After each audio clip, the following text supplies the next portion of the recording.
Diferentes pontos de vista, múltiplas opiniões. Um programa onde os personagens do nosso tempo debatem com os nomes mais importantes do jornalismo baiano. No ar, Coletiva. Olá, tudo bem? De volta com Coletiva e hoje um momento muito especial. Vamos homenagear o professor Edivaldo Brito. Eu vou apresentar a bancada daqui a pouquinho, mas antes, vamos conhecer melhor o perfil do nosso homenageado. Edivaldo Brito nasceu na cidade de Muritiba, no estado da Bahia, no dia 3 de outubro de 1937. Cresceu no recôncavo baiano, onde teve uma juventude humilde, sendo filho do pedreiro João Sobrinho e da lavadeira de roupas Edith. Em 1962, formou-se em Direito pela Universidade Federal da Bahia, onde foi presidente do Centro Acadêmico Rui Barbosa. Entre agosto de 1978 e abril de 1979, foi nomeado prefeito de Salvador pelo governador Roberto Santos, após eleição indireta pela Assembleia Legislativa do Estado da Bahia. Em 1986, candidatou-se a deputado federal constituinte, ficando na suplência, mas participando ativamente da Assembleia Nacional Constituinte, sendo convidado para participar da formulação do sistema tributário brasileiro da Constituição de 1988. Na Câmara de Salvador, exerceu 3 mandatos ininterruptos, desde 2012 até 2024, quando encerra seu mandato e optou por não concorrer mais à reeleição.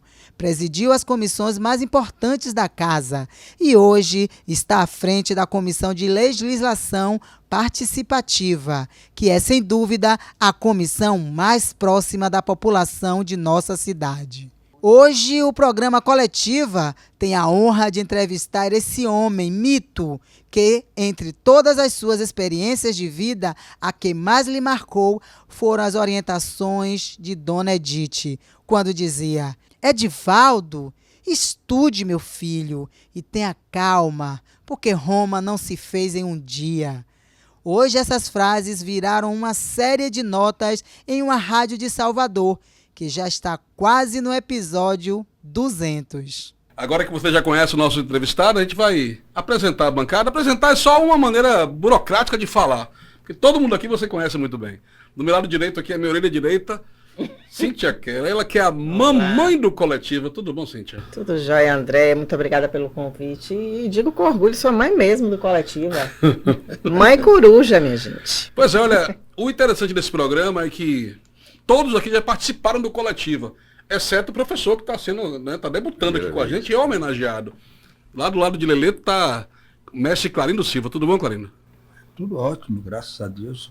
Cheio de orgulho e de honra estar podendo participar da homenagem a essa celebridade, essa referência maior da cultura brasileira, da política, da sabedoria. Isso me enche de alegria e de orgulho.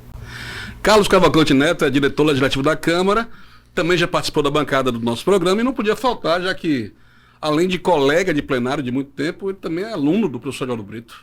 Aluno e admirador. Muito bom participar aqui. Agradeço muito aí o programa de ter essa oportunidade de participar desse evento, diria, nessa rádio, nessa TV, né? Pois é, a gente sabe que o Coletiva é um programa que simula uma coletiva, onde a bancada faz perguntas e o entrevistado responde simultaneamente. Hoje, como é uma homenagem, a gente vai fazer uma ordem um pouco mais espontânea de perguntas. Eu quero começar, lógico, para não perder a oportunidade, e eu queria mexer um pouco no coração do nosso mestre Edivaldo Brito. Claro que o senhor pode começar depois se apresentando, falando alguma coisa para a Câmara, mas a minha primeira pergunta é: professor, se o senhor pudesse entrar no túnel do tempo, faz de conta que existe o túnel do tempo, e voltar lá para trás, dos tempos de criança, o senhor ouviria nitidamente a voz de sua mãe dizendo: Edivaldo, meu filho, e aqueles conselhos que o senhor sempre fala aqui para a gente no plenário, como é? Daria para fazer essa viagem? Com certeza. Dona Edith, saudosa Dona Edith. Quero cumprimentar a todos, ficar muito agradecido por essa homenagem, chamemos assim, sobretudo porque na bancada tem uma mulher. E para mim a mulher não é essa coisa de bibelô, que você diz assim, uma mulher e tal. Para mim, a mulher é o elemento decisivo da vida da humanidade. E é por essa razão, Cíntia, que foi mencionado o nome de minha mãe e que me deixa extremamente emocionado. Mas se eu voltasse no tempo, Leleto, muito obrigado, meu querido mestre Clarindo, se eu voltasse no tempo, André, eu diria o seguinte: era a voz do conselho, da consciência, de uma mulher que sabia como é o caminho do sucesso. Ela não tinha nenhum momento de lamúria, nenhum momento em que ela dissesse assim, meu filho, é difícil e tal. Ela sempre tinha uma posição assim de mostrar vantagem ao filho, vantagem que ele teria estudando. E tinha algumas coisas que eu sigo até hoje. Pisar com o pé direito em todos os lugares, entendeu? As escadas, quando eu subo, eu conto os degraus mentalmente para que o último, quando eu chegar ao patamar, é o pé direito. Se tinha alguma coisa de bom nisso, eu não sei. Não tem de bom, deu certo. Olha, Então, olha onde o senhor chegou. É isso que eu queria concluir, mas saindo dela, para mim, foi ótimo. Hashtag fica a dica para você, viu? Agora só suba as escadas começando com o pé direito. Cíntia Keller. Professor, o senhor está... Cíntia Kelly. Kelly. Professor, o senhor está deixando a vereança, né? O senhor não disputou a reeleição. Mas eu queria saber do senhor, no legislativo, que para mim, particularmente, eu acho dos poderes o mais bonito, né? É a partir do legislativo que as leis são criadas, né? Há a fiscalização de tudo que acontece numa cidade ou no estado, dependendo, né, se é o legislativo municipal, estadual, ou se é federal. Mas eu queria saber do senhor, assim, existem frustrações? O senhor se despede do mandato com frustrações? Ou não existe frustração nesses anos que o senhor esteve como vereador, está como vereador? Em primeiro lugar, não existem frustrações. Eu poderia dizer que na primeira legislatura é possível que eu tivesse momentos com esse sentimento, porque eu não conhecia bem o que é o legislativo. E eu sempre fui um homem acostumado na sala de aula, em que o professor tem aquilo que Pierre Bourdieu chama de violência simbólica, né?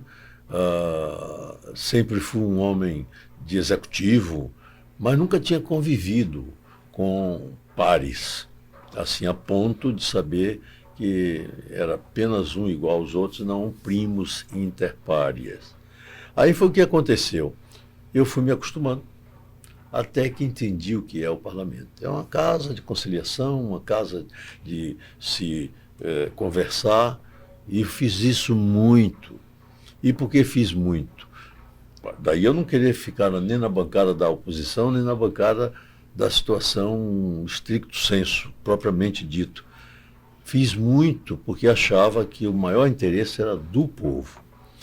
Conciliei muito, conversei muito. Basta dar o exemplo, Cíntia, do primeiro projeto retumbante que nós enfrentamos, que foi a reforma do IPTU pelo prefeito ACM Neto. Eu, quando vi aquilo, disse, o mundo caiu sobre mim. O mundo caía sobre um professor de direito que via ali coisas exageradas, exacerbadas, como até hoje nós estamos assistindo, fruto ainda daquele projeto. Fiz 29 emendas e fui conciliar com o prefeito que não era da minha ligação, e fui feliz. Emplaquei todas as 29. Portanto, não tenho frustrações. Oh, que massa. Mestre Claro. É bom estar aqui realmente, né? Como eu falei. Meu nome é o professor Edivaldo. Hoje, se me permite, hoje é um dia histórico. Que homenagear o professor Edivaldo. Eu falo que é um dia histórico, são 11 de novembro. Um dos grandes historiadores desse país está fazendo centenário, completando centenário. Se vivo estivesse, o professor Cid Teixeira estaria fazendo 100 anos. Eu peço data vênia ao nosso nobre homenageado para poder falar do professor Cid. O professor Cid, eu convivi com ele há muitos anos e aprendi muito. Eu, quando cheguei ali naquele lugar com 12 anos de idade, eu comecei a ouvir as pessoas dizerem que os grandes solares do centro histórico foram construídos com óleo de baleia. Menino curioso, dos 12 até encontrar Cid Teixeira, eu perguntava a pedreiro, a engenheiro, a arquiteto, a todo mundo, ninguém me explicava. Um dia ele dizia sempre ali para tomar um sorvete. Eu disse, a bênção. Naquela época a gente dava a bênção, né? Ele cabelo branco, parecendo um mexicano, tal. Eu disse, o senhor pode me perder um minutinho comigo? Eu disse, pode. Eu disse, professor, por que é que eu ouço o tempo todo as pessoas dizerem que os grandes solares do centro histórico foram construídos com óleo de baleia? Ele aí botou a mão mesmo, disse, é verdade. As mentiras repetidas viram verdade. Na Bahia, nas costas da Bahia, mais se pescou baleia. E a carne da baleia era comida de pobre. O grande valor da baleia estava no óleo. E o óleo da baleia era exportado para a Europa. E com o dinheiro da exportação da baleia, eles construíram os grandes solares. E a partir daí, durante mais de 60 anos, todas as dificuldades que eu tinha, inclusive uma coisa de menino, eu via as pessoas assim, caiu a sopa no mel. Eu achava estranho, coisa doce com coisa salgada.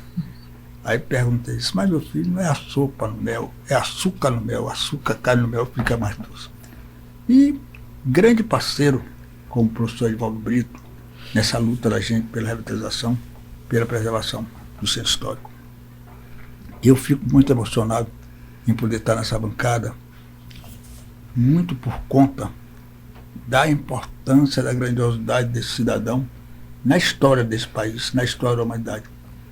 E acho que eu morreria ou iria para outro plano muito feliz se visse esse cidadão como grande alcalde, como grande prefeito dessa cidade, como foi e teve grandes realizações, mas eu queria que essa cidade tivesse o respeito e elegê-lo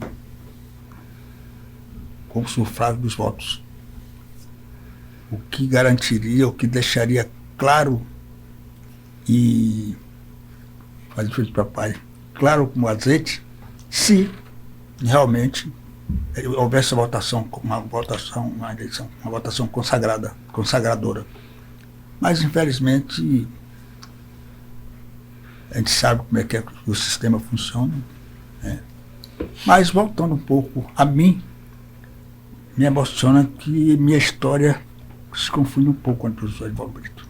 Matrícula Severiano, fiz a escrita na hora da oral, o professor Edivaldo deve ter conhecido, uma professora que eu aprendi era a Calamidade, Calamité.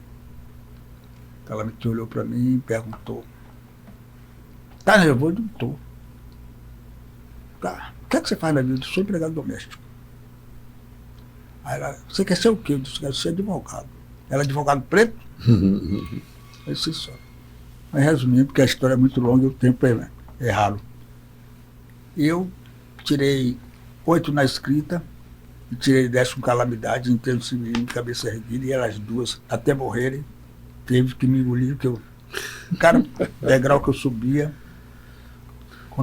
ginásio, contabilidade, jornalismo, primeiro artigo que eu escrevi no Jornal à Tarde, até elas morrerem. Então, eu acho que a história de nós que somos afrodescendentes, ela é muito semelhante. Muito, muito, muito. E nós temos que acreditar na saúde, educação e cultura. Porque o momento que nós estamos vivendo hoje no país, ele passa muito por conta de falta de investimentos pesados nessas áreas. Falta muito a compreensão da importância de Paulo Freire, de Darcy Ribeiro, do nosso baianíssimo Anísio Teixeira, e por aí vai. Então, esse momento para mim é um momento histórico, um momento de glória, de honra, de alegria e de homenagear esse homem que a gente pode dizer assim, super valoroso, que me deu a ousadia de me dar um título de falar das nossas lutas, das nossas parcerias. Então, acho que nós temos só mesmo que agradecer, professor. Agora eu vou passar a palavra para a parte técnica da mesa, o nosso diretor legislativo, que além de trabalhar com o professor Divaldo como vereador, também como advogado, juntos, os dois, analisando os processos da Câmara e certamente ouvindo alguns conselhos, né, Lelito? Muitos conselhos. Quando eu tive a oportunidade de ter duas personalidades que é de agradecer a Deus, que é o professor Divaldo e Valdir Pires, que já estava no seu último ano, mas alcancei com muito orgulho o Valdir Pires aqui ainda.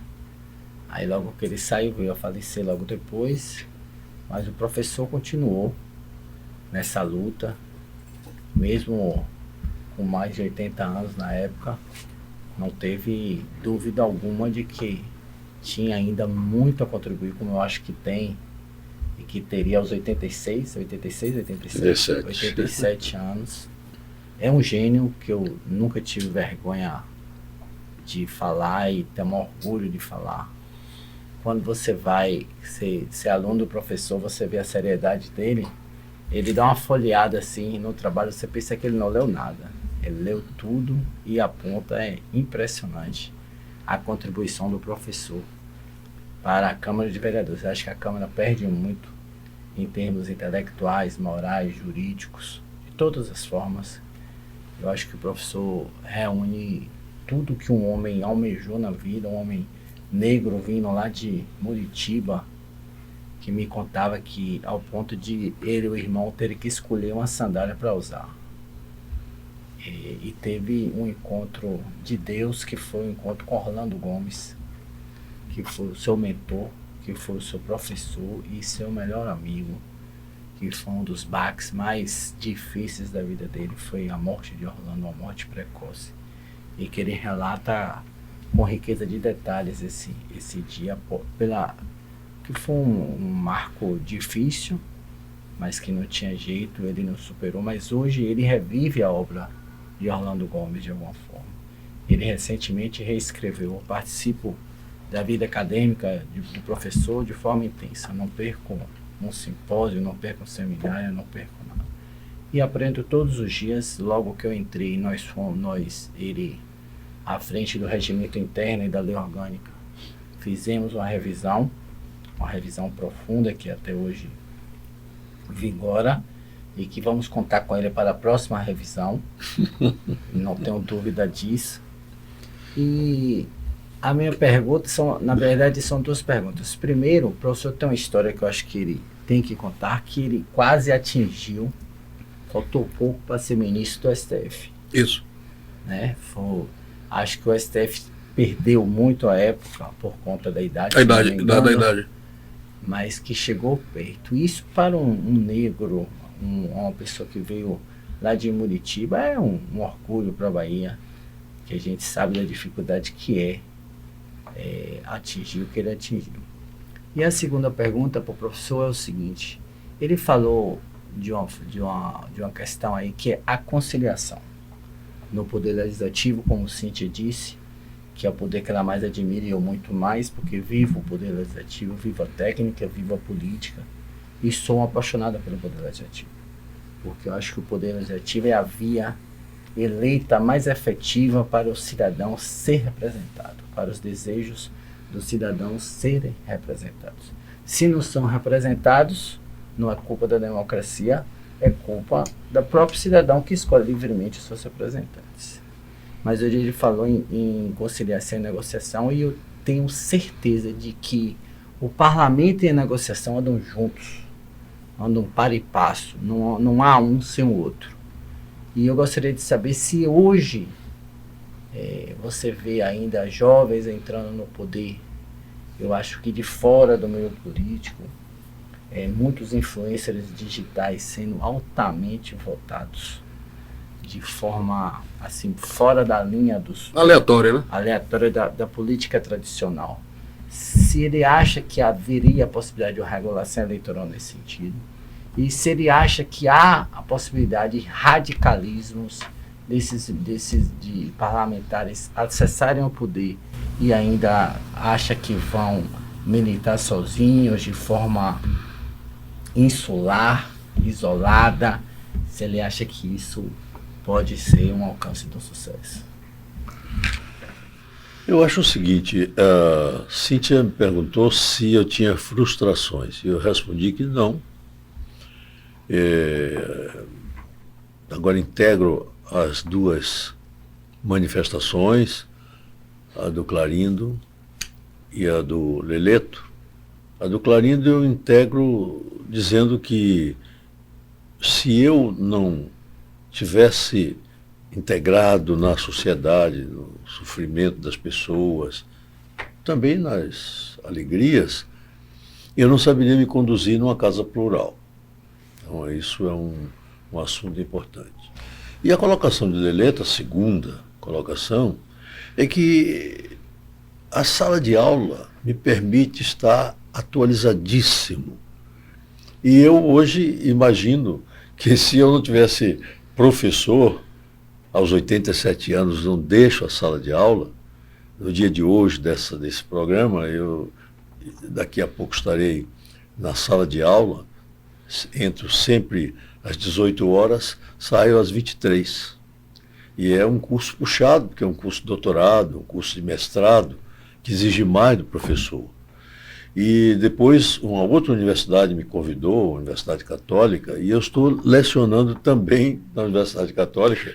E no dia de segunda-feira é assim, eu entro na Universidade Católica de manhã, saio meio-dia, vou para a Câmara, para a sessão, entro às 18 horas na Universidade Federal da Bahia, saio às 23, com essa mesma fleugma com que eu estou conversando.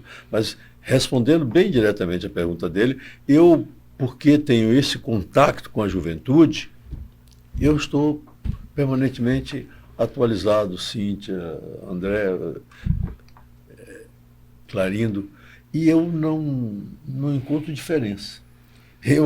Hoje teve uma brincadeira, por acaso, a minha neta de 21 anos me deu uma blusa, e eu pensei que era para pagar. Aí mandei um pix para ela, e ela respondeu assim, é verdade, um presente e o senhor me paga? Aí eu disse, bom, você então faz o seguinte, me dá outro, porque esse daqui eu não sabia. Mas onde é que ela entra? É que ela aí me faz uma mensagem assim, eu sou da geração Z. Aí eu respondi assim para ela assim, eu sou da Z índice 1. Portanto, somos todos dois da geração Z. E aí ela me devolveu uma outra mensagem dizendo assim, você é o avô mais moço que eu conheci na minha vida. Não é idade não, é na convivência. É isso que eu quero dizer, que esses vereadores novos, eles precisam entender o que é a casa. E se ficarmos, Leleto, alguns de nós ficarmos lá, por qualquer forma, orientando, ótimo.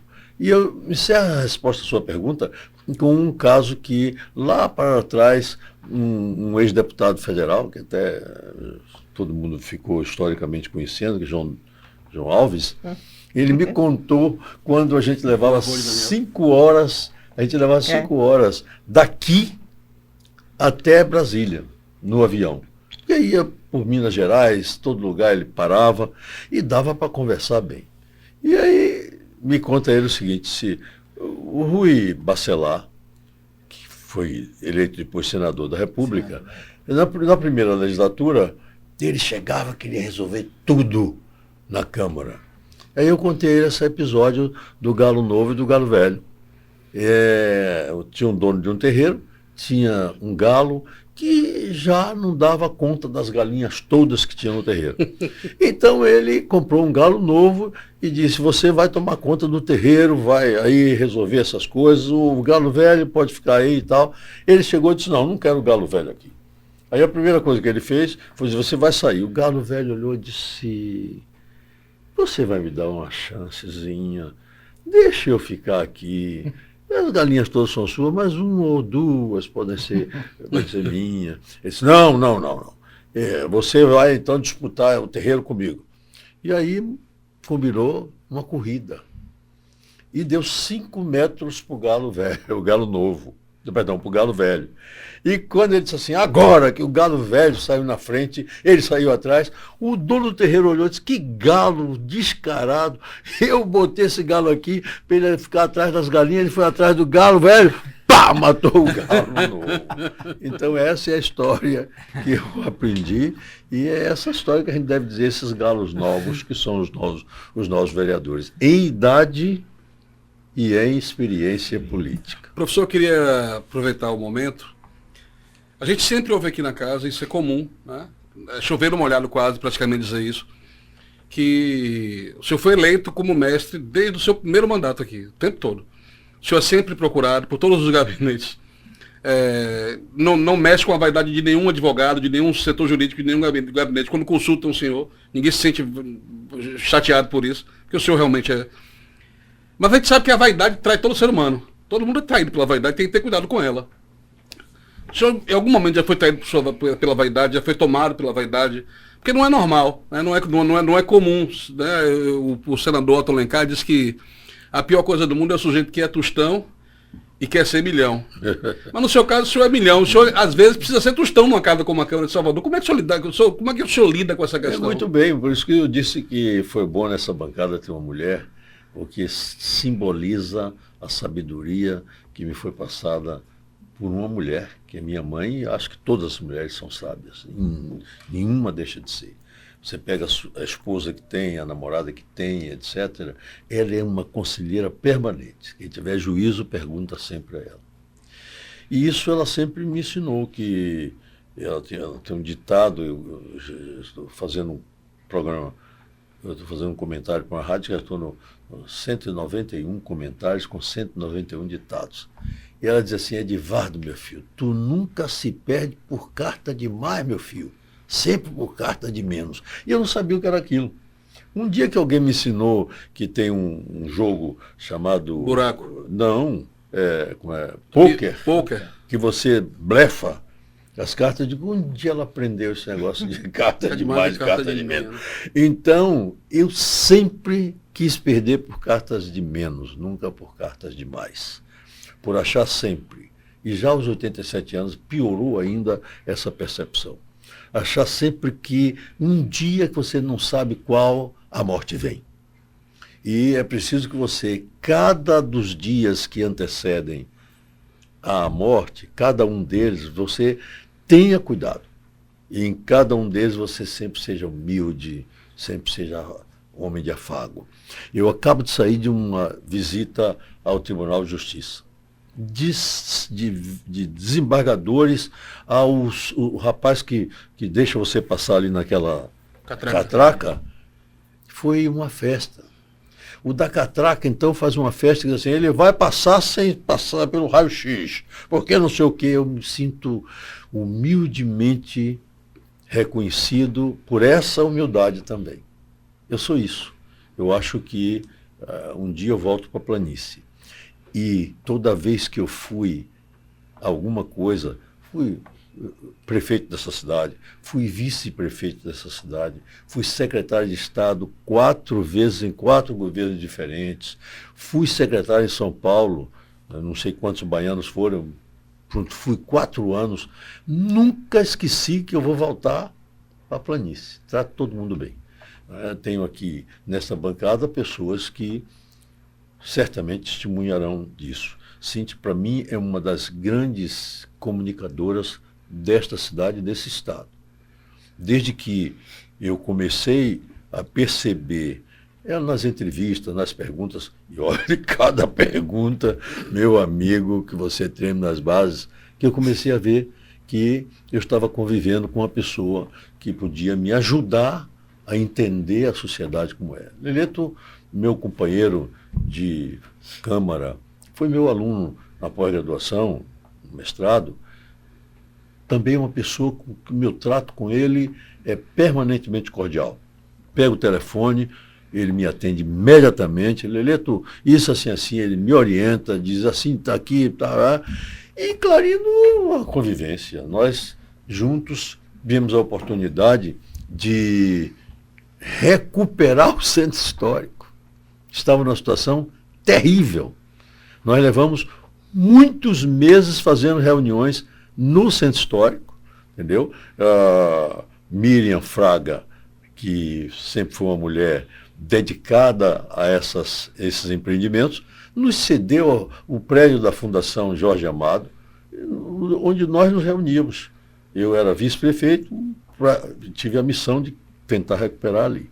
Todos eles, é isso que eu quero dizer, e você próprio, André, que está sempre conosco na Câmara, todos vocês são testemunhas de que eu posso ter todos os defeitos do mundo, e tenho, porque sou humano, não afasto de mim nada que é humano, mas não tenho da vaidade, não tenho do orgulho, porque quem comeu café com farinha como primeira refeição, e às vezes é a única, sabe muito bem o que é necessário para as pessoas sobreviverem. Por isso, eu não tenho orgulho. Você que está assistindo o programa agora, esse é um coletivo homenagem ao nosso mestre Edivaldo Brito. Ele, por opção, eu não lembro de muitos vereadores, de muitos políticos que, por opção, pararam de se candidatar, não lembro agora, né? Pelo menos, né? Me falha a memória, ele é um dos, né? E a gente não podia deixar de maneira alguma de fazer essa homenagem, né, ao professor Edivaldo Brito. Eu saí prometendo que quem voltaria com a primeira pergunta era a Cíntia Kelly.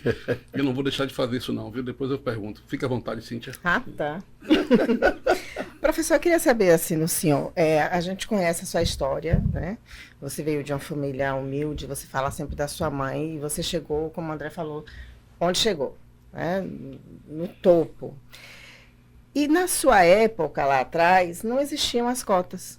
E você foi lá com seu esforço, você conseguiu tudo que você conseguiu sem as cotas. Eu queria saber a avaliação que o senhor faz em relação às cotas, tanto no acesso à universidade, cotas em concurso público, e queria saber do senhor também a questão da ocupação de poder pelos negros. A gente sabe que é uma luta grande, árdua e de muito tempo, mas a gente ainda vê muito pouco negro na Assembleia Legislativa, na Câmara Municipal. A gente não teve um prefeito, com exceção do senhor, que não foi o voto direto, a gente não teve um prefeito negro. Como é que o senhor está vendo a questão, primeiro, das cotas, se o senhor é a favor ou contra, acha que deve mudar alguma coisa, e dos negros ocupando espaço de poder, por que ainda é tão pouco? Eu tenho duas inspirações recentes. Meu filho, negro, obviamente, deputado federal, conseguiu, com a influência que parece que toda a sociedade verifica que ele tem, instituir a bancada dos afrodescendentes. Ele sofreu muito. Conta no dia ele foi à tribuna, porque estava todo mundo pressionando ele, porque aquilo que ele fez e tal. Ele foi à tribuna e novamente usou a avó para se justificar, dizendo que as coisas simples não precisam de explicação. Por isso é que ele tinha se virado para sair à bancada negra. E ele dizia assim: meu pai, é preciso que tenha um líder da bancada negra na hora das decisões, em que o presidente da Câmara chama todos nós líderes para isso. Eu sou líder, sou negro, mas não sou líder da bancada negra. E a bancada negra precisa ir lá porque ela vai defender interesses dela. E o interesse que eu acho, Cíntia, mais importante é conseguir aquilo que ele falou, não sei se todo mundo percebeu, eu digo ele, clarindo na hora que ele aqui se pronunciou: a educação. Não é possível que todos os equipamentos de grandeza para a ascensão social fiquem na parte da cidade onde as pessoas estão mais próximas, as pessoas mais ricas estão mais próximas desses equipamentos. Eu tinha uma aluna que ela só chegava atrasada à faculdade, aluna já do mestrado. E um dia, conversando com ela, eu senti, não tinha coragem de perguntar a ela. Senti, ela só andava com o cabelo, com uma touca, nunca tirou aquela touca. E eu não tinha coragem de perguntar por que ela chegava atrasada. Mas quando ela descreveu, eu entendi. Ela mora lá, não sei onde, Cajazeira, Itapajipe, sei lá. Ela vinha para aula aqui na cidade, onde está a área nobre da cidade. Então, a primeira reivindicação que eu acho que todos nós devemos fazer é colocar os equipamentos de educação próximos à residência das pessoas, porque senão elas não vão chegar até lá. Eu fiz 2 bibliotecas quando fui prefeito, uma em Itapajipe e uma na Liberdade, exatamente por isso. Uma, pelo menos, que é Edgar Santos, continua em Itapajipe. E Cíntia ainda me pergunta o seguinte, e as cotas? Eu digo, por isso é que eu sou a favor das cotas. Porque sem as cotas, nós não conseguimos avançar. E é preciso que você perceba que as cotas, elas são apenas para entrar. Que para sair, a seletividade é igual. Então eu preciso das cotas para entrar. Sabe por quê, meu amigo? Eu não sei inglês porque minha mãe não pôde pagar. Mas um rapaz que mora na parte nobre da cidade, desde pequenininho que ele vai para os cursinhos de inglês. É uma forma completamente díspare na competição. Na competição. E aí vem a outra pergunta de Cíntia. Por que eu não vejo negro em posições de destaque? Minha esposa, Reginalda Brito, é mestre e fez uma tese sobre a ascensão do negro na sociedade. Ela teve dificuldade até de obter das pessoas, porque não tinha negro para ela entrevistar. Onde está o negro diretor de banco? Onde está o negro dono de indústria? Não tem. Nos deixaram, portanto, livres apenas do ponto de vista da subjugação, mas não nos deram liberdade no plano material. Do ponto de vista econômico, nós não temos liberdade nenhuma. Não temos acumulação de capital, não temos coisa nenhuma. E encerro, Cíntia, respondendo a sua pergunta, lembrando um episódio sério que houve aqui, quando eu era vice-prefeito. Veio aqui um ministro da Indústria e Comércio dos Estados Unidos, e tempo de Clinton, presidente Clinton, e ele estava procurando na Bahia um empresário negro. Eu fiquei morto de vergonha, eu não tinha para mostrar ele. Ele queria dialogar com esse empresário. Eu me lembrei de um sujeito chamado Limoeiro, que era dono de uma construtora que me ajudou muito quando eu fui prefeito. Eu não tinha dinheiro como prefeito para pagar certas obras, ele fazia sempre com certo apoio. Me lembrei dele, não encontrei. Então eu não tive a quem apresentar ao ministro da Indústria e Comércio dos Estados Unidos. Cíntia, sabe por quê? Porque nós ainda não tivemos esses instrumentos para a ascensão social. Essa é a grande reivindicação. Acho muito bom que a gente faça festival negro e tal. Acho muito bom que esse festival leve branco para lá para dentro e ele fique alegre. Acho muito bom que no carnaval todo mundo saiba que somos nós que damos diversão a todo mundo. Acho muito bom tudo isso, mas cadê o direito de arena? Por que não pagam a nós que estamos lá nos exibindo uma certa importância, seja lá ela quanto for e o que for, porque nós estamos mostrando nossa cultura. Todas as nossas manifestações de negros são elas que estão sustentando o turismo e etc, etc, etc. Essa indústria toda que está aí, somos nós, ou com a força física de cada um de nós, ou com a força intelectual, ou com os costumes, com a nossa condição de mostrar esta força. Por isso eu falo disto com muita fé de que nós vamos vencer. Eu não tenho medo de vencer. Por isso eu sou a favor das cotas. Acho que as cotas têm de permanecer e nós temos que usar essa coisa para ajudar. Eu tenho muitas outras coisas para dizer, mas eu não tenho tempo. Eu falei até do ponto de vista político, até porque eu sou dessa área, né, jornalista política há 1000 anos, enfim. Mas aí se a gente para e analisa mesmo, se a gente pega jornal e vai para a área econômica, você não vê uma figura ali preta. Se você vai para o colunismo social, você não vê uma pessoa negra. Realmente, não tem. Mas aí você tem mais razão por uma coisa. Nós precisamos, por isso que eu estou dizendo que tem que incentivar o próprio o negro e o branco para ajudar a sair disso. Eu me candidatei a senador da Sem República. o branco a gente não vai conseguir. Sim. A mesma coisa do feminismo, né? Se a gente não tiver o apoio dos homens, homens continuarão matando mulheres, Sim. né? Do feminicídio, Então, perdão. você chegou Então onde eu queria. isso, né? Sem a ajuda do branco, nós não vamos conseguir. Mas é preciso que o branco entenda que nós não queremos fazer segregação, nós queremos fazer união, integrar. E você veja, eu saí candidato a senador da República, não é? Fui o 4º colocado, mas tive uma votação expressiva na capital, onde as pessoas já tinham consciência de tudo isso. É uma coisa que eu preciso contar, nem que seja estourando o tempo. Eu saía daqui, eu entrava num avião com o candidato a governador da Bahia, eu me sentava no fundo, porque era o único espaço que tinha para minhas pernas. Para a altura. Por causa disso. O avião era pequeno. O candidato a governador levava um assessor. O candidato a senador levava um assessor. O outro candidato a senador, que era branco. Eu não levava Guilherme, meu assessor. Não tinha direito? Não tinha espaço. Ah. E como não tinha espaço, quem sobrava era o meu assessor. Até aí tudo bem?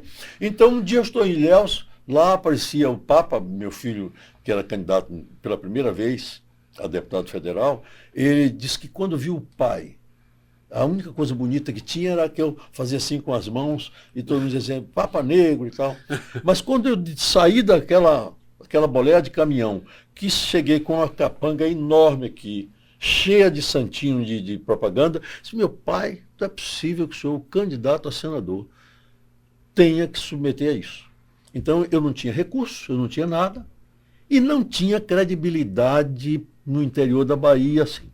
Eu chegava num lugar, saltava, todo mundo, a chapa era toda branca, só tinha de negro eu. Aí todo mundo pegava o candidato a governador, outro candidato a senador, candidato a vice. Eu tinha que correr para poder acompanhar aquilo lá. E quando eu subia na boleia dos carros que iam fazer exibir a gente, eu tinha que me virar para segurar naquela coisa que chama Santo Antônio, da caminhonete, porque me empurravam para um lado, me empurravam para o outro. Esta visibilidade também é necessária, que você saiba que ela é urgente, como disse Cíntia, pela ajuda dos brancos. Porque se eles também não ajudarem, eles sozinhos não vão conseguir fazer desse país uma terra desenvolvida. Eu tinha, como eu disse, muita coisa com 87 anos de idade que experimentei na vida para expor, e Deus ajude que eu tenha oportunidades como a de hoje. Porque as perguntas desta minha querida jornalista, elas me provocaram muito para ir no cerne dessa questão. Professor, olha, uma das coisas das coincidências raras da vida, nobres da vida, é o senhor ter exercido um mandato aqui junto com o Valdir Pires. Isso já foi citado por Leleto. Também a gente entrevistou o vereador Silvio Humberto para fazendo depoimento para o senhor. Ele falou sobre essa questão, que ele foi privilegiado. Entrou junto com vocês aqui também uma liderança, um homem preto, mestre, doutor, professor. E até quando me referia assim, ele disse, epa, mas eu sou menor que Edivaldo. Enfim, uma das comissões dessa casa, a gente sabe que a Comissão de Constituição e Justiça é a comissão mais poderosa da Câmara, né? Até não pela vaidade, mas pelo seu poder de atuação. De toda a legislatura. De toda a legislatura. Nós temos uma comissão bebê aqui na casa, que o senhor citou seu filho, do deputado federal Antônio Brito, que inclusive nasceu por adoção ou por estímulo dele, né? Uma ida que ele fez a Brasília com o ex-presidente da casa, o vereador Geraldo Júnior, e que ele apresentou a Comissão de Legislação Participativa ao presidente, ao então presidente. Aí ele traz para Salvador e joga o seu colo. O senhor enfrentou uma pandemia, enfrentou um monte de coisa. Como é que o senhor, homem de uma linguagem tão rebuscada, tão erudita, consegue transformar a vontade popular em lei e aproximar ainda mais o parlamento da Câmara com essa comissão e mais? Com quem é que fica essa comissão? O senhor vai deixar o Salto Elaborando órfãos? Leleto faz parte, mas como é que a gente fica sem o senhor na Comissão de Eleição Participativa? Essa comissão foi fruto exclusivamente da sugestão do deputado federal Antônio Brito e acolhida imediatamente pelo presidente Geraldo Júnior. E todos disseram assim, a cara da comissão era do professor. E eu fui para essa comissão. Mas você sabe qual foi a primeira coisa Clarindo, Leleto, Cíntia, que nós fizemos nessa comissão, é que é dificílimo você fazer um projeto popular. Porque a Constituição do Brasil diz assim, a lei pode ser por iniciativa popular. Meu Deus, quando você lê as condições para que um projeto de iniciativa popular comece a girar na Casa Legislativa, você desiste, é inalcançável. Eu conheço, nesses 30 e poucos anos da Constituição, 36 anos da Constituição, apenas 2. Um daquela autora de novela, que a filha foi assassinada, Glória Pérez, e o outro da fidelidade partidária. Mais nada, sabe por quê? Que é dificílimo. É dificílimo. Então, o que nós fizemos aqui em Salvador? É a única que tem isso. Quem tem a iniciativa do projeto é realmente o povo. Mas de que forma? Ele manda para o nosso e-mail, o e-mail da Câmara, e o presidente da comissão distribui com um dos 6, com ele 7 vereadores, como se fosse um projeto qualquer. O vereador toma a paternidade do projeto e que esse projeto tem preferência de tramitação na casa por causa dessa história. Salvador não tem problema, você que quiser mandar uma sugestão, um projeto, ele vai andar. Mas se você quiser a mesma coisa em qualquer outra comissão de legislação participativa, você não vai conseguir. Você sabe qual é a propaganda que eu faço aqui na rádio, na TV? Se você que é cidadão de Salvador, você tem a chance de aprovar uma lei antes mesmo de um vereador. Por quê? Sim. Porque o presidente da comissão é o decano que todo mundo procura para aprovar a lei. Se o senhor manda para a comissão dele, então você, cidadão de Salvador, você pode aprovar uma lei antes de um vereador, se for através da comissão de legislação participativa. E antes de um vereador, porque tem preferência sobre os projetos de iniciativa dos vereadores. Essa é uma beleza. Leleto. É uma das saudades minhas da Câmara. André roubou minha pergunta. Porra. Essa seria a minha pergunta. Porque é uma comissão interessantíssima, porque a própria lei orgânica diz que uma iniciativa tem que ser 5% da população. Como é que vai aferir isso? Você vai pegar uma baixa-assinada e vai encher essa sala aqui para aferir o que é 5%. Então, falta realmente essa regulamentação para que a própria população seja atendida nesse sentido. E outra questão é o seguinte, que mesmo a lei da fidelidade partidária, era para alcançar, ela teve que ser tomada por um parlamentar chamado Jorge Bittar, à época, que era do PT, para ele tramitar, porque ela não ia atingir. Então é uma dificuldade muito grande, e essa comissão foi muito festejada, eu gostei muito, porque é uma comissão que representa diretamente o cidadão. Pode se transformar numa indicação, pode se transformar num projeto de lei, pode se transformar num projeto de lei complementar, numa emenda da lei orgânica. Então, o que está imbuído, o processo legislativo, a comissão representa e ela própria apresenta esse projeto.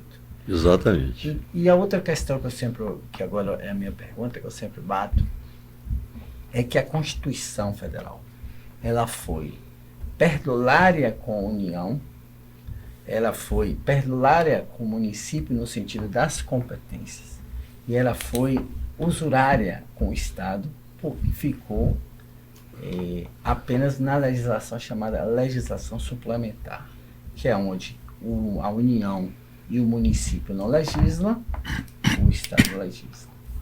E o município, ela tem uma questão que é chamada questão de interesse local, que é tudo que envolve diretamente a população, é o transporte, é a creche, é o direito urbanístico, é o que o PDVU está aí, é a LOUS.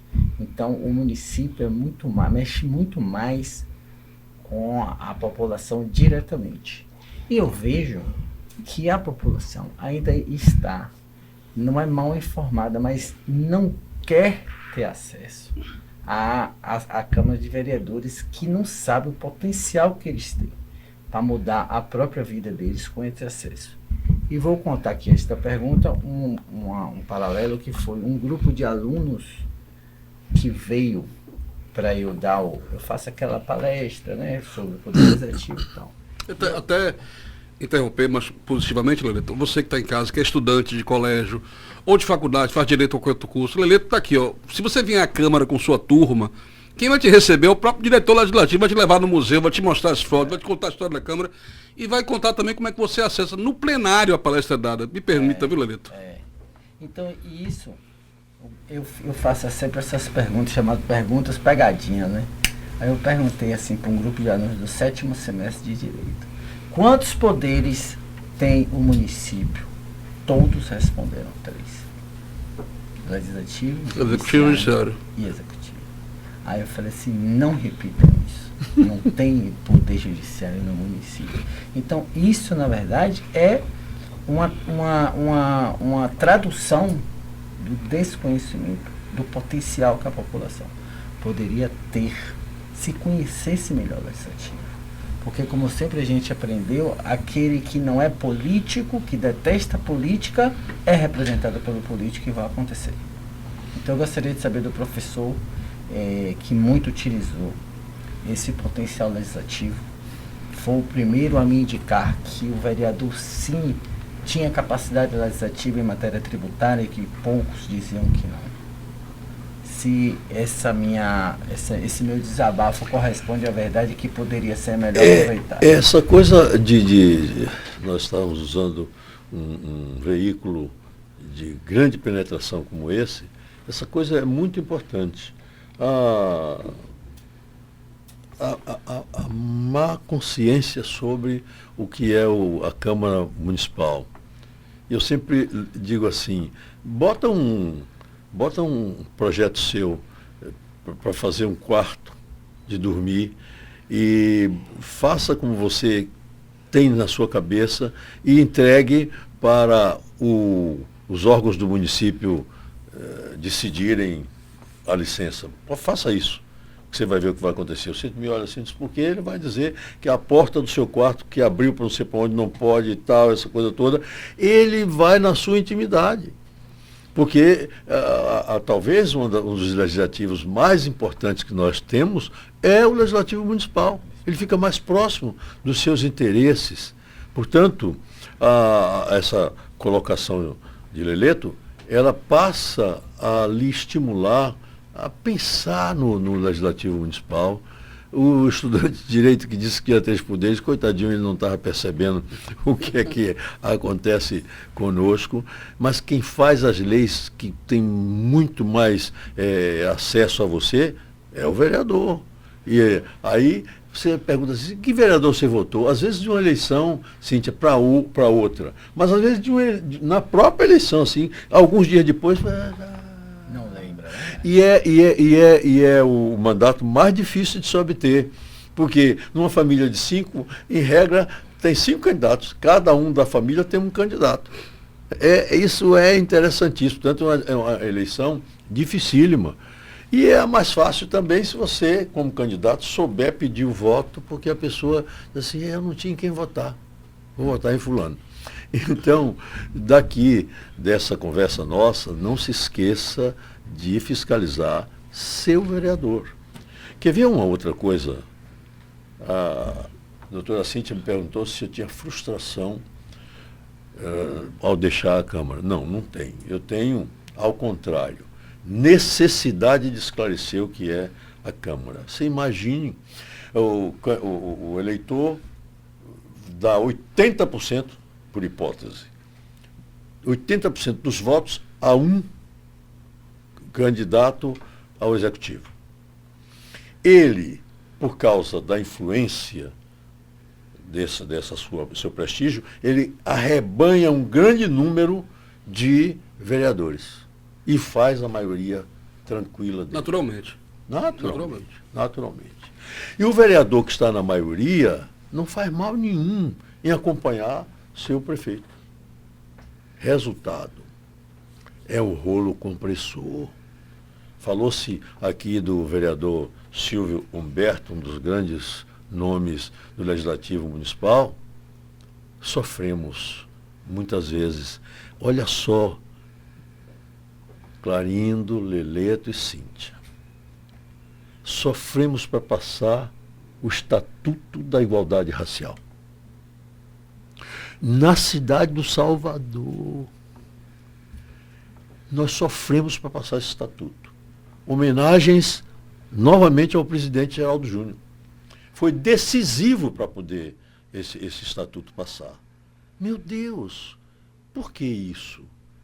Uma cidade negra, como se diz, uma cidade negra que nunca teve um governador negro, uma cidade negra cuja capital só teve um prefeito negro. A pergunta é, por que, eu estou lhe fazendo essa pergunta, por que aplauso de que só teve um negro? Que vantagem tem isso? Isso é uma desvantagem. Isso é lamentável. Um Estado diz negro não tem um senador negro. Os dois que tentamos, fui eu e um pastor, que eu já esqueci o nome, que morreu. Eu esqueci o nome. Não foi o que era vereador Lázaro. Irmão Lázaro. Nenhum de nós dois foi a lugar nenhum. Entendeu? Então, a pergunta é para você. Por quê? Vamos mudar um pouco isso? O Rio Grande do Sul tem um senador negro, não é? O senador Paulo Paim. Já vai fazer meio século que ele é senador. Teve um governador negro. O Espírito Santo teve um governador negro. O Sergipe teve um governador negro mais de uma vez que João Alves. Nós não tivemos nada aqui no Executivo. Eu estou falando isso só porque, mas eu tenho muita gente com muita energia num festival afro, no carnaval e tal. E por que essa energia não é feita para você ter o poder? Poder, sabe o que é? É a aptidão que tem alguém de ditar o comportamento dos outros. Se poder é isto, e o poder se está na mão dessa população que pode, portanto, soerguer-se do ponto de vista social, por que não obtê-lo? O poder não é para suplantar ninguém, não é para achacar ninguém. O poder é para acender os que estão achacados, para os que estão suplantados. É só isso que eu quero de você. Entendeu? Não pense que eu estou saindo da Câmara. Ai, Cíntia, deixa eu te falar isso. Não estou saindo para ficar acomodado, não. Eu vou continuar. Talvez com mais eficiência do que lá. Porque na rua eu não tenho partido. E, não tendo eu partido, os meios de comunicação não me olham como partidário, abrem espaço. Meios de comunicação que são de donos dos dominadores e que por essa razão não vão abrir espaço para quem está no partido contrário ao dos dominadores. Agora não, eu sou um homem do mundo, não tenho partido para os efeitos a que eu estou me referindo. Portanto, eu vou poder ser mais útil à sociedade. Mestre Calar, para a gente encerrar o bloco. Depois dessa aula, né? Eu queria que o senhor me permitisse mandar um abraço para a professora Ivete Sacramento. Nossa amiga querida. Primeira reitora negra. Primeira reitora da negra. Universidade Estadual do Bahia. Mãe das cotas.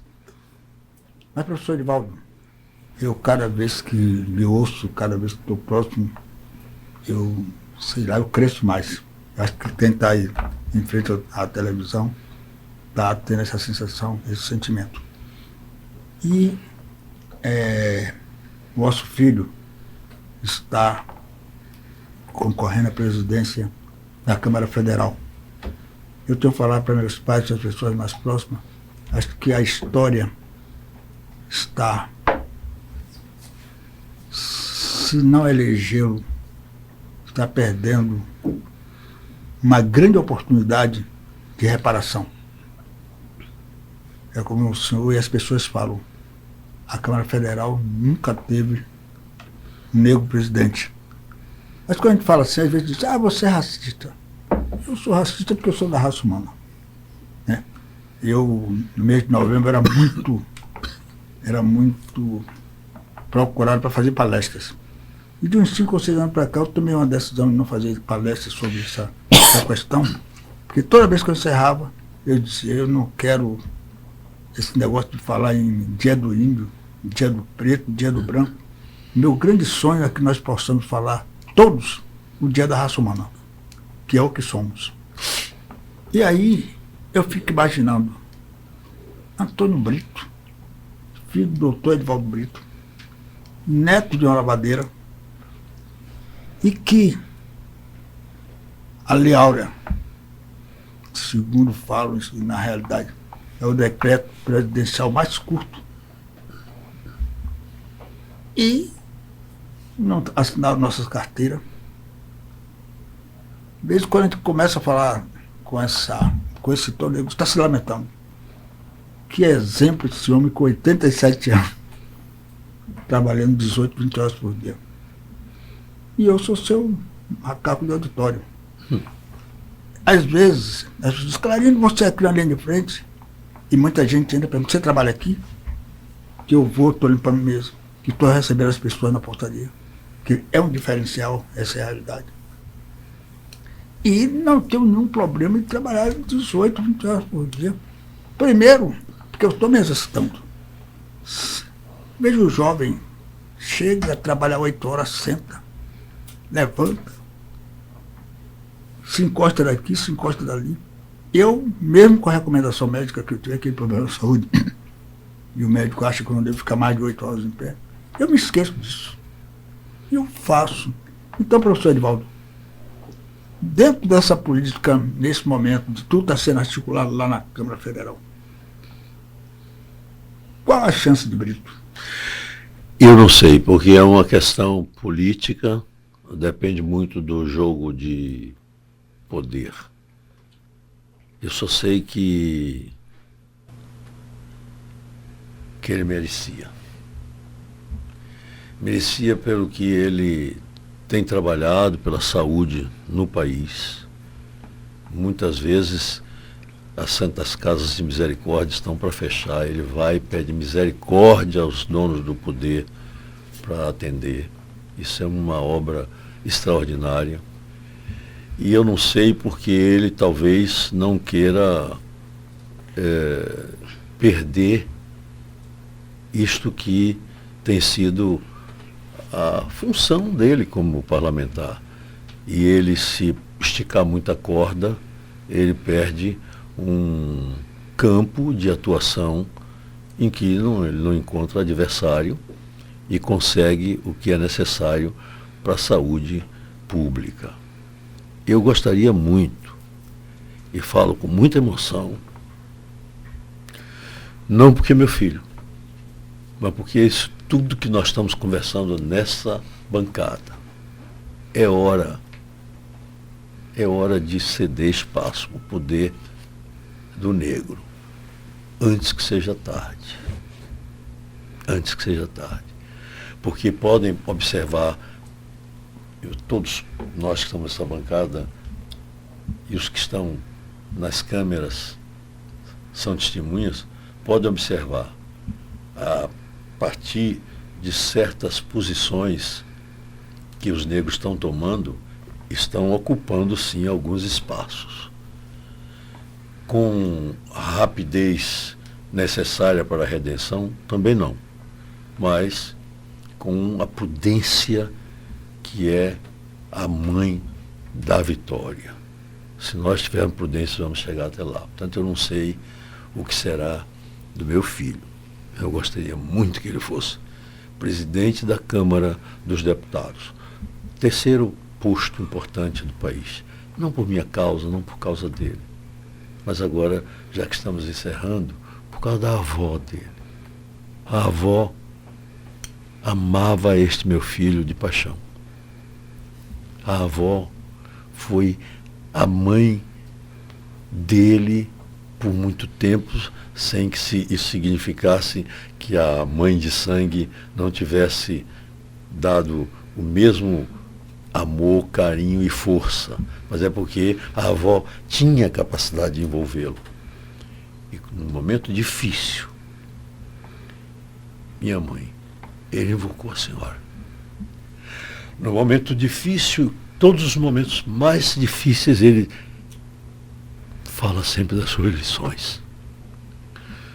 Sua força espiritual, onde quer que a senhora esteja, é capaz de saber se ele for presidente, se ele terá sucesso, ou se ele terá insucesso, e uma coisa ou outra fica na sua mão, para que o destino dele seja sempre bom.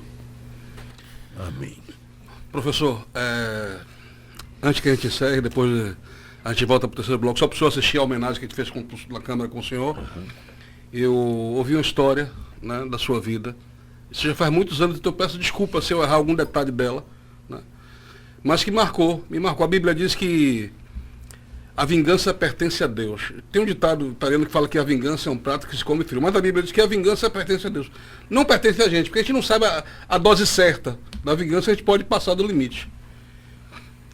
E o senhor conta a história que o senhor caminhava ali pelo bairro do Tororó com a sua tia e saltou a mão de sua tia. Toda criança faz isso, né? E alguém pegou o policial que estava vigiando o Hospital Batagal Gesteiro, não tem isso? Pegou o senhor e disse assim que o senhor tinha feito alguma coisa. Sério. Que tinha roubado alguma coisa, uma senhora, né? E que aí sua tia foi lá, interviu, enfim. O mundo dá volta, o senhor tem uma memória fantástica. Foi mais sério. Anos depois o senhor viu esse policial numa posição e não fez nada para... Foi muito mais sério.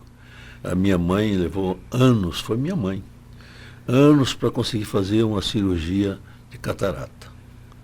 E aqui tinha um médico, cujo nome eu vou pronunciar em homenagem à memória dele, chamado Felice Papaléu.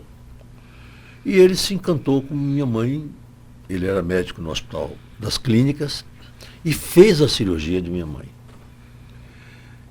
Eu saio com minha mãe, eu tinha, 12 anos, 13 anos de idade, eu já era estudante do ginásio, e andava com a carteira de estudante no bolso.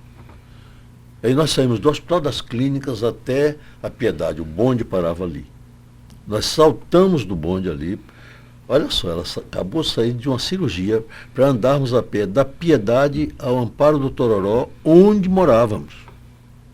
E aí ela me deu um trompaço assim, eu me segurei e bati nessa pessoa. Essa pessoa virou para um guarda, naquele tempo tinha o chamado guarda civil, ele virou para o guarda e disse assim, ladrão, esse menino é um ladrão, ia bater minha carteira. Foi uma cena terrível. Eu chorava, implorava. E minha mãe com um olho tapado, oxente, moço, meu filho não é ladrão, meu filho é um estudante. Aí eu me lembrei da carteira. Tirei a carteira e disse, eu sou naquele tempo, você ser ginasiano era uma coisa formidável, nem todo mundo. Não era qualquer um, né? Não, aí mostrei assim, ele olhou assim, o guarda, mas com desprezo olhou para mim e disse assim, vai embora. Você quis pegar a carteira do rapaz, mas pode ir embora. Vá embora com sua mãe, Eu fui embora e hoje aos 87 anos eu me lembro disso como se tivesse sido ontem. Aí sou eu nomeado subsecretário de Estado da Saúde Pública e Assistência Social no governo de Juracy Magalhães, com 20 e poucos anos de idade. Eu ainda era estudante de Direito. Então eu tinha o sangue na guerra. Por isso que eu mostrei essa questão de você pensar na planície, de você ter... Aí, um dia, eu chego ao Palácio Rio Branco, né? Eu estava substituindo um secretário. Chegou ao Palácio Rio Branco para despachar com o Juracy, entregar umas coisas ao Juracy, quando tinha um conjunto de motoristas ali parados, conversando naquela algazarra, eu chego e vejo ele. Lembrou na hora? Na hora, nunca você esquece de uma coisa dessa. Aí eu vejo ele fez todos os salamaleques que você faz de puxa-saco, assim, secretário. Eu olhei e disse, meu Jesus, o que é que eu faço? Me ajude. Aí, como se ouvisse uma voz do além, disse assim, perdoe, siga em frente. E eu segui. Nunca esquecerei deste episódio, porque era a minha hora de vingar. E foi a hora em que eu, portanto, pedi a Deus que me ajudasse a entender aquela situação. Como se diz, quem perdoa é Deus, foi ele que perdoou o cidadão. Foi um dos episódios mais tristes da minha vida. E você, porventura, perdeu algum dos quadros do programa, ligou a televisão agora, ligou o rádio agora, vamos dar uma colher de chá para você. Eu ouvi falar aqui que não é sopa no mel, não. Vamos colocar açúcar no mel para você. A gente vai reprisar em algum momento esse programa na TV Câmara, vai reprisar na Rádio Câmara também, e tem o YouTube @TV Câmara Salvador, você vai encontrar todos os programas lá, inclusive esse do professor Edivaldo Brito. Eu com a honra de estar aqui com a mamãe do programa do meu lado, a mamãe jovem, né, com o diretor legislativo da casa, Leleto, que até fazer justiça, que não nega a gente, tudo que a gente pergunta, Leleto, a gente convida, ele está sempre presente, mesmo com a agenda que a gente sabe que Leleto tem. Às vezes, numa sessão, Leleto é o nome mais falado. Leleto, questão de ordem, Leleto. E o mestre Clalindo Silva, que só faz honrar essa bancada. A gente falou que voltaria com um vídeo, né, com homenagem dos vereadores, né, ao nosso professor Edivaldo Brito, e depois com a palavra final para que ele possa se despedir dos nossos telespectadores. E mais, viu? No vídeo tem um spoiler de que os caminhos do professor Edivaldo Brito não vão ficar tão distantes da Câmara a partir de 2025. E eu quero ver se no final ele honra aqui o programa e diz a gente realmente se vai acontecer alguma coisa ou não. Já, vamos assistir o vídeo. Quero parabenizar esse grande homem, professor Edivaldo Brito, que só nos trouxe muitas experiências, agregou bastante aqui nessa Câmara e é um jurista renomado, que tem um trabalho prestado a Salvador, já deixou e vai deixar ainda mais o seu legado na nossa capital. Então, parabéns, professor Edivaldo Brito, da sua amiga e vereadora Débora Santana. Tive uma honra muito grande estar ao seu lado aqui, sendo vereadora. Mas, na verdade, eu já lhe acompanho há muitos anos, porque ainda como estudante de Direito, eu vinha lá do interior da Bahia assistir as suas palestras aqui na capital baiana. Você que é esse grande jurista, você que é esse grande fonte de sabedoria do direito, da vida, da legislatura aqui na Câmara, a quem eu pude, há muitos momentos, perguntar, consultar. Que Deus te abençoe. Por onde quer que você vá, que você continue deixando a sua marca, como você deixou aqui nas histórias e na história de Salvador a partir dessa Casa de Vereadores. Hoje, para falar dessa pessoa que eu vou falar, é muito difícil. Falar de um professor Edivaldo Brito, uma pessoa que nesta casa só fez valorizar cada vereador. Eu hoje sou feliz porque fui vereador por 2 mandatos com o professor Edivaldo Brito. Com muito dele eu aprendi e vou continuar aprendendo.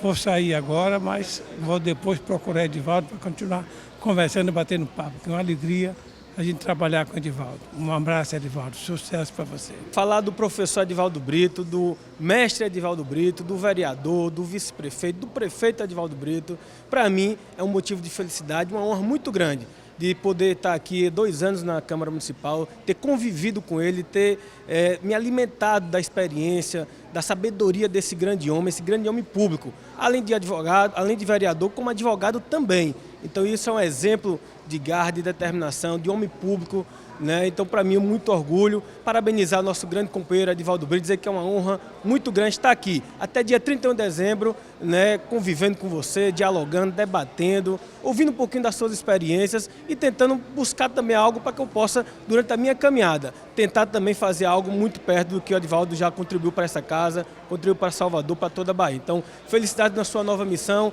Desejo aqui um abraço, uma felicidade para você, meu amigo Edivaldo Brito. Anderson Leal. Falar da oportunidade de conviver e aprender com o nosso eterno professor Edivaldo Brito. Tive experiências aqui maravilhosas e tenho certeza que não é uma despedida, até porque ele vai continuar com a gente, vai continuar prestando seus relevantes serviços para a nossa cidade e aqui ao nosso lado. O presidente Carlos Muniz já disse que quer que o professor Edivaldo Brito fique aqui orientando e trazendo muito para Salvador e para a Câmara Municipal. Eu tenho uma satisfação, durante esses 12 anos de mandato, estar ao lado de Edivaldo Brito, o nosso professor. Ele que nos ensina todos os dias, que é a nossa referência e que não vai estar aqui na próxima legislatura. Então a gente traz aqui também um abraço já saudoso, apesar de nós termos ainda muito trabalho até o dia 31 de dezembro. Professor, um grande abraço, um carinho especial. Aprendi com o senhor como vice-prefeito e aqui nesta casa, na Casa do Povo, o seu nome vai estar para sempre na nossa, não só memória, mas acima de tudo na nossa referência. O professor Edivaldo Brito é uma referência de homem público que dedicou toda uma vida para a construção de uma cidadania verdadeiramente democrática. Eu quero parabenizar por toda essa trajetória. Eu que sou um advogado, um professor também, colega de Edivaldo Brito, mas tenho sempre ele como meu mestre, pelos ensinamentos, pela experiência de vida e pelo compromisso com a defesa de Salvador e do estado da Bahia. Parabéns, professor Edivaldo, uma honra poder caminhar ao seu lado e tenho certeza que a gente vai continuar contando contigo, com a sua biografia e com todos os seus ensinamentos para construir uma cidade melhor. Muita saudade, uma pessoa que eu conheço há mais de 50 anos, desde a inauguração do Centro de Convenções e tudo, a deixar muita falta, muita lembrança para todos. A mensagem é que Jesus dê muita paz para ele, saúde, e que um dia, quem sabe, se ele não retorna a casa. Falar do professor Edivaldo Brito é falar de exemplo parlamentar. Então eu tenho na certeza que hoje, até mesmo pela amizade, as considerações que a gente tem, o bom que ele está se ausentando, mas está deixando um grande agregado aqui de aprendizado para qualquer um parlamentar que se faça aqui presente hoje e agora. Sou muito grato conhecer o professor Edivaldo Brito, que é um exemplo como pessoa, é um exemplo como parlamentar. Então é isso que eu sou muito grato até mesmo ao professor Edivaldo Brito. O vereador Edivaldo Brito, o decano da casa, está deixando os trabalhos legislativos, mas sua contribuição para a melhoria da cidade está presente hoje, sempre e amanhã. Com certeza ele não irá deixar a casa, ele irá estar assessorando a presidência da Câmara aqui e pode ter certeza, se nós formos reeleitos presidente, Edivaldo Brito estará aqui conosco. Pela importância que Edivaldo Brito não tem só para a Câmara Municipal de Salvador, mas para o povo de Salvador como um todo. O professor Edivaldo Brito foi prefeito dessa cidade, é uma pessoa que conhece muito a necessidade do povo de Salvador e não poderia deixar essa casa. A importância que o professor Edivaldo Brito tem para Salvador é enorme e nós, como vereadores, como dirigentes hoje da casa, que é a Câmara Municipal, pode ter certeza que estamos atentos à importância que tem o professor Edivaldo Brito para o povo de Salvador. Edivaldo Brito, amigo, colega, um dos pilares dessa Câmara, que vai ficar eternamente lembrado aqui nessa Câmara pelos seus colegas, pela amizade, mas principalmente pelo conhecimento, pela inteligência que ele passou a cada um de nós. Será sempre lembrado e esperamos que ele continue aqui na Câmara, mesmo no próximo ano, onde ele já não estará mais como vereador, mas ele tem muito a acrescentar a essa casa. Todos nós estamos querendo que ele continue aqui nos sendo o pilar de sustentação dessa casa. Salvador precisa, a Bahia precisa, todos nós precisamos de Edivaldo Brito aqui no nosso coração e na nossa casa. O legado, falar em legado de Edivaldo Brito é algo assim satisfatório, algo assim muito simples no sentido de saber de quem está falando, que é Edivaldo Brito.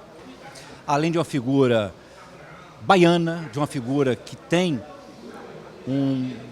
eu diria assim, não só uma figura impoluta, legendária, mas também de uma categoria, de um profissionalismo, alguém que saiba cuidar da cidade, alguém que foi um tributarista e que é um tributarista hoje em evidência no Brasil todo e renomado. Eu quero dizer, Edivaldo Brito, para mim foi uma satisfação e é uma satisfação ter estado com você aqui durante 20 anos, porque diretamente na Prefeitura, indiretamente e presencialmente aqui na Câmara. Então, Edivaldo Brito, por opção, não quis vir mais, eu acho que vai cuidar da vida, acho que vai cuidar. A saúde, graças a Deus, está bem e que assim continue. Eu quero dizer que ele foi uma figura, que ele é uma figura e que possa ainda, durante muitos anos, eu só quero dizer que foi muito feliz para toda esta casa, para a cidade, para a Câmara, para a Prefeitura, ter nesta casa aqui alguém com a figura do professor Edivaldo Brito. Parabéns, lisonjeado e muito por estar com o senhor aqui. Só uma pequena reparação, meu caro. O professor é mestre há mais tempo, é doutor há mais tempo e a gente tem sempre que reverenciar os mais velhos. Ao longo desses 12 anos foi uma convivência de um aprendizado diário. Parabéns, professor Edivaldo Brito. Assim, os homens apenas mudam de lugar, né? Mas o seu legado fica, né? E eu quero dizer que foi uma honra muito grande poder conviver nesse espaço político, né, com alguém que já foi prefeito da cidade, né, uma referência, né, porque ele é mais velho. Então, eu bem novo, eu vi o professor Edivaldo Brito, né? E assim, para mim, é uma honra grande, né, ter sido, né, seu colega, porque você não deixa de ser, né, e lutar por o que nós acreditamos, por princípios em defesa da democracia, da justiça social, em defesa da população negra, em defesa da igualdade para valer. Então, eu sei que ele deu uma contribuição importante aqui nessa casa. A casa, entrei junto com... Imagine, no meu primeiro mandato, estreiei junto com o professor Edivaldo Brito e Valdir Pires, né?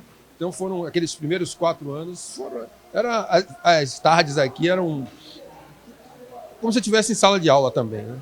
E também a capacidade de quem é grande ser generoso e trazer essa troca. Então ensina muito e sempre reverenciado pelos pares. É um professor Edivaldo Brito. Diz que não é adeus, né? É só um até breve, porque quem luta por liberdade, por justiça social, não se aposenta, não descansa, segue em frente. Às vezes sai um pouco daquele sol, mas continua porque já tem sol próprio, então brilha, onde chega, brilha. Então, foi um prazer muito grande, professor, conviver esses 12 anos com Vossa Excelência aqui nessa casa. Parabéns, mestre. O professor Edivaldo é uma referência, tanto no aspecto nosso, aqui na Câmara Municipal, ele que foi prefeito da nossa cidade, e para mim tem sido uma honra, é um grande aprendizado trabalhar, estar aqui ao lado do professor Edivaldo nesses 4 anos. Realmente muita honra, eu desejo a ele muita sorte e que ele sirva aí durante várias décadas como exemplo para outras gerações que aqui estão chegando na nossa política. Meu grande abraço.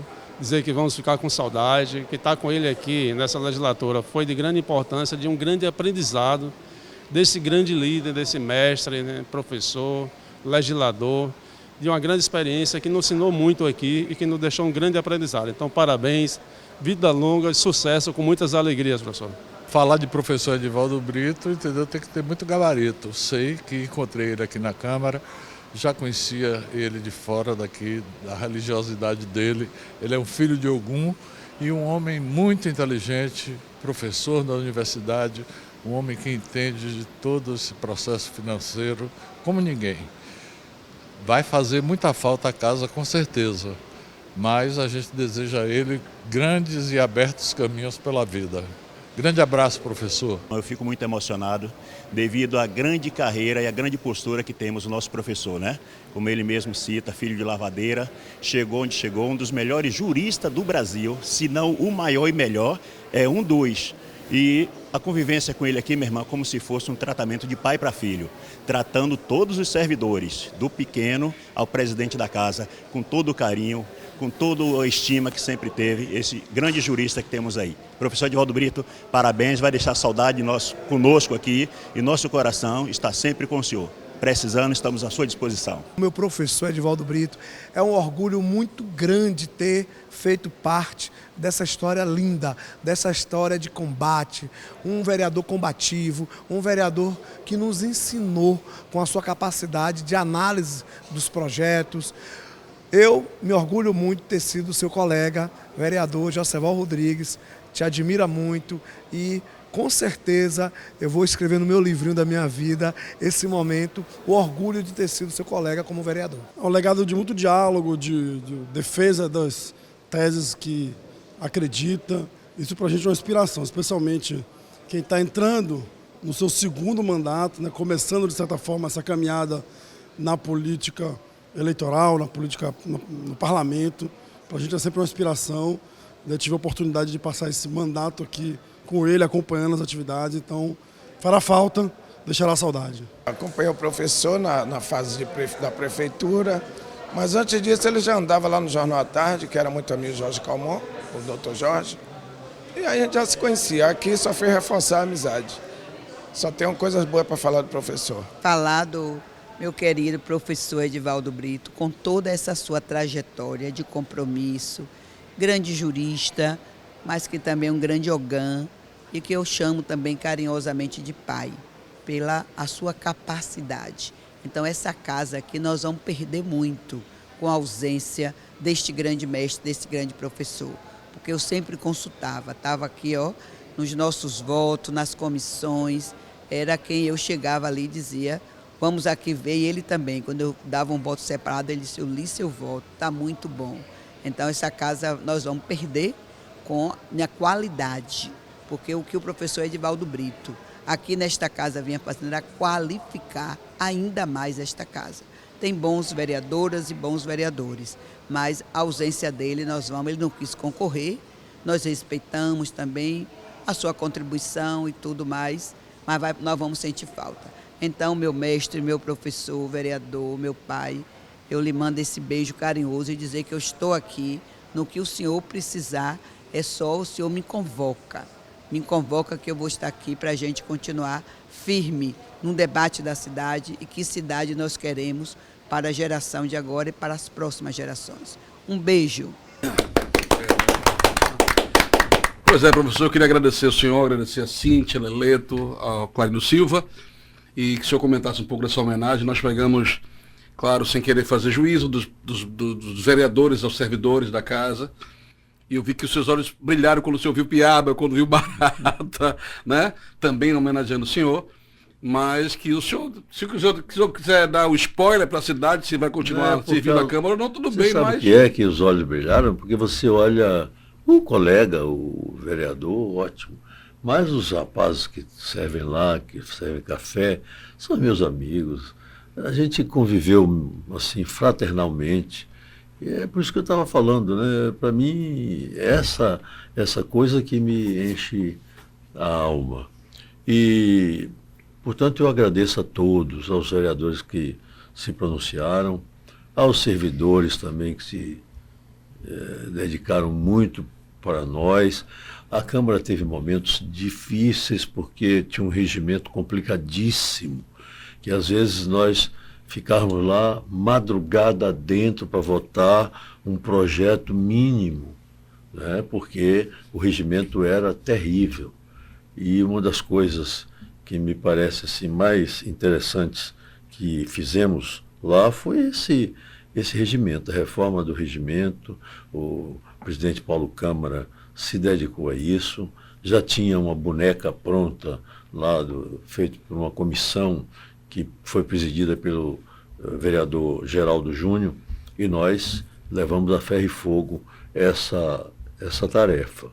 Então, a Câmara é um ambiente assim, que eu acabo de ver com essas manifestações, um ambiente assim, fraternal, em que todos que sabemos viver em conjunto, gostamos de experimentar. Portanto, quanto ao spoiler que você pede, eu não sei de nada. Eu só sei que, numa conversa que tivemos, assim, por interesse, era um projeto de lei, um dos últimos projetos de lei que estavam discutindo, que era do IPTU, e nesse momento tinha uma emenda, que era de minha autoria, que é a emenda para evitar que quem tenha isenção perca a isenção. Então, toda vez que tem um projeto, eu faço isso. E aí o prefeito, que foi meu interlocutor na hora, disse: essa emenda passa a se chamar emenda Edivaldo Brito. E diz ele: enquanto eu estiver aqui, todos os anos que nós fizermos um projeto desse, a emenda Edivaldo Brito será posta, apesar do senhor deixar a Câmara, estará ausente e tal e tal. Aí o presidente da Câmara disse isso que acabamos de ouvir. Disse que eu não ia sair e não sei o quê. Então eu não sei de nada. Só sei que ele falou isso, agora de público, porque ele tinha falado num conjunto de 3 pessoas, o prefeito Bruno Reis, ele e eu, por causa dessa circunstância da emenda. Eu estou para servir, foi isso que eu disse a Cíntia na primeira pergunta dela, que não tendo frustrações, eu estou aí para servir. Onde for necessário, estarei. É claro que não com a mesma, sei lá, situação que eu tinha que pedir a Leleto, pelo amor de Deus, que aguardasse 2 minutos para eu chegar até a sessão para não me dar falta, né? Mas não com essa mesma coisa, mas à disposição da casa. Com fé em Deus. E muito obrigado a todos. Muito obrigado nesta bancada a você, André, a Cíntia, querida, que eu tenho muito respeito, muita admiração.